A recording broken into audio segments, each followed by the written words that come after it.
शादियों पर बड़ा फैसला। नमस्कार, मैं पल्लवी शर्मा और आप देख रहे हैं दिव्य हिमाचल टीवी। मैं आपके सामने हाजिर हूं हिमाचल आज का मुद्दा लेकर। हिमाचल सरकार ने कोरोना बंदिशों के बीच शादियों की परमिशन को लेकर बड़ा फैसला लिया है। सरकार ने इसके लिए एक पोर्टल विकसित किया है जिस पर परमिशन मिलेगी। यह पोर्टल इलाके के एसडीएम ऑफिस से कनेक्ट होगा, जहां लॉगिन करते ही सारी जानकारी पहुंच जाएगी।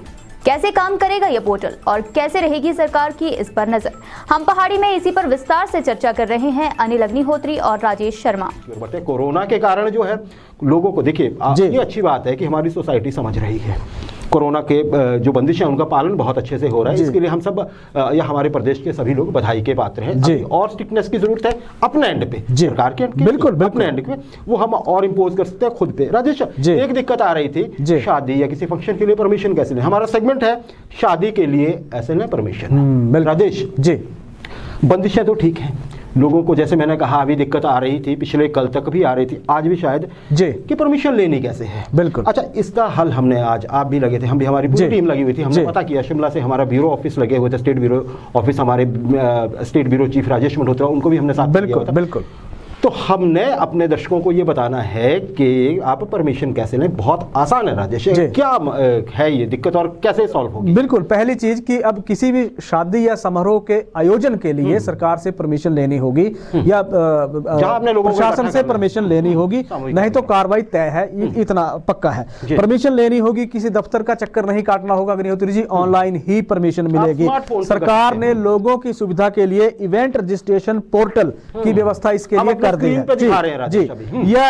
ये जो पोर्टल है ये सीधे तौर पे इलाके के एसडीएम ऑफिस के साथ कनेक्ट होगा और वहां से इसको प्रशासन ही हैंडल करेगा और प्रशासन के पास पूरी जानकारी पहुंच जाएगी कि फलां जगह पे फलां समारोह चल रहा है, आयोजन चल रहा है, इतने लोग उसमें शामिल हैं, ये उनकी लिस्ट होगी। तो ये प्रशासन के पास इस तरह की व्यवस्था रहेगी ताकि कल को अगर भगवान ना करे ऐसी परिस्थितियां पैदा हो जाएं, किसी चीज की भी सूचना चाहिए होगी तो प्रशासन के पास वो होगी जी। अब देखिए, हम दर्शकों को फिर से बता दें, जो हम लिंक दिखा रहे हैं जी, आपने ये लिंक वहां पे भरना है। बिल्कुल। जैसे आप गूगल पे भरते हैं, जैसे आप इस लिंक को टैप करेंगे आपके सामने ये जो हम इंटरफेस दिखा रहे हैं ये खुल जाएगा। वहां पे देखिए सीधे रजिस्ट्रेशन का ऑप्शन है, बिल्कुल सामने, सिर्फ वही खुल रहा है।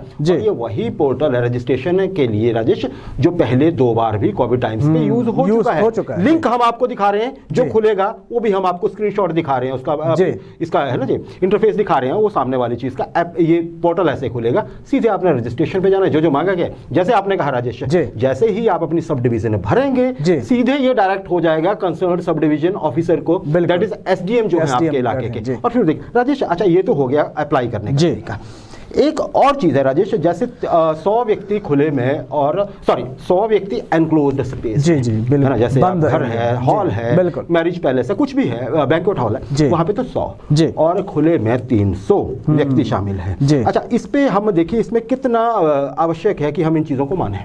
बिल्कुल, देखिए बहुत ज्यादा जरूरी है क्योंकि कोई भी इवेंट होता है तो हम निश्चित रूप से लापरवाह हो जाते हैं जी। बड़ा सवाल यह है कि 100 लोग अगर एक हॉल में या एक घर के अंदर हैं तो क्या कोरोना के नियमों का पालन होगा या नहीं होगा, ये देखना होगा। ये बहुत जरूरी है क्योंकि बाहर अगर 300 की व्यवस्था बन रही है तो बाहर तो ओपन स्पेस में तो हो जाता है। 300 लोगों को या 100 लोगों की व्यवस्था के लिए पहली चीज की लोगों को खुद ही जागरूक होना होगा। उसमें प्रशासन की भूमिका गौण हो जाती है, लोगों की भूमिका अहम हो जाती है। बिल्कुल, प्रशासन ने ये इसलिए किया है क्योंकि लोग सवाल भी कर रहे हैं कि धार्मिक उत्सव हो गए, आयोजन हो गए, आपने बंद कर दिए, उसके बाद आपने फिर खोल दिए हैं। लेकिन सवाल ये है, सब जो प्रशासन जिस तरह से चौकन्ना हुआ है वो इसलिए हुआ है कि हमारी रंग में भंग ना पड़ जाए, आने वाला जो हमारा वक्त है वो वक्त सुखद ही रहे, वहां परिस्थितियां बंद करने की ना हो, इसलिए अभी से होशियार रहें, तभी ये प्रशासन ने व्यवस्था बनाई है। एक और डर है जनता का कि जी कहीं हमने परमिशन मांग ली तो कहीं ऐसा ना हो कि कंसर्न जो अधिकारी हैं वो हमारी परमिशन ही कैंसिल कर दें। लेकिन हम दर्शकों को ये बता दें कि ऐसा नहीं है। क्या कहेंगे आप इस बारे में? बिल्कुल सही है। देखिए, शादियों का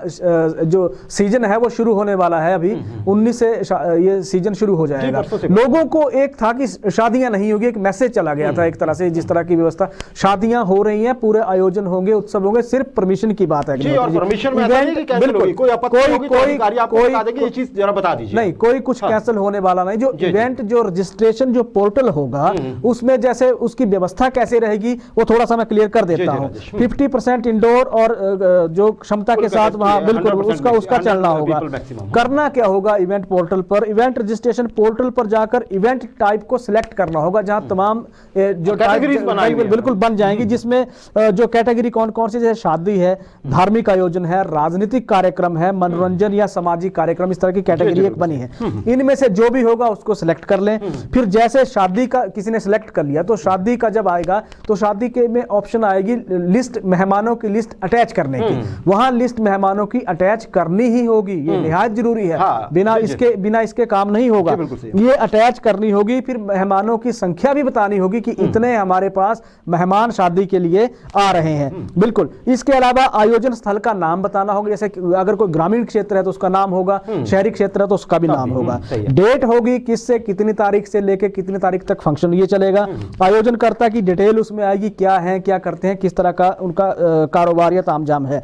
उसके बाद फिर तहसील, ब्लॉक, पंचायत का एक तरह से पता आएगा, पुलिस स्टेशन का भी उसमें पता आएगा। तमाम ये हल्का सा सिंपल सी चीजें हैं, साधारण चीजें ये भरनी होगी। ऐसा नहीं है कि आपने अप्लाई कर दिया प्रशासन उसको रद्द कर देगा। प्रशासन बिल्कुल रद्द नहीं करेगा, ये इसलिए किया गया है व्यवस्था ताकि कोई उन संक्रमित क्षेत्रों से, जैसे बाहरी प्रदेश हैं, वहां से कोई यहाँ शादियों के लिए आता है, तो भगवान करे ऐसी परिस्थितियां पैदा ना हो कि यहाँ संक्रमण फैले। तो प्रशासन को एक पता होगा कि फलां व्यक्ति फलां तारीख से लेकर फलां तारीख तक यहाँ था और उसके आने से ये तमाम चीजें यहाँ हुई हैं, तो प्रशासन की इस पे नजर रहेगी। जी जी।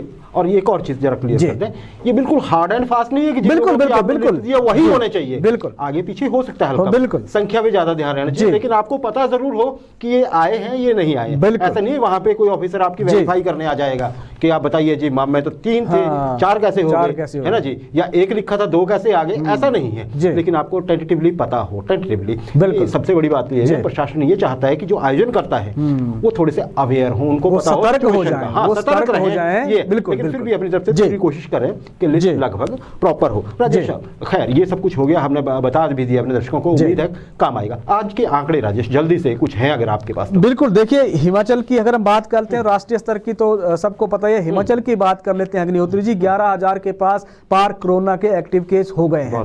परिस्थितियां ये हैं कि अभी जो थोड़ी देर पहले रिपोर्ट आई है उसमें 4 लोगों की दुर्भाग्यपूर्ण तरीके से निधन कोरोना के कारण बताया गया है। तो हिमाचल में कर लेते हैं, 3800 से ज्यादा लोगों की कोरोना संक्रमण के कारण मौत हो गई है। 17% के पार हमारी ये संक्रमण की रफ्तार, ये ज्यादा है, ये बहुत ज्यादा है। लेकिन रिकवरी भी बहुत फास्ट, इसमें रिकवरी भी हो रही है, राहत की बड़ी बात है।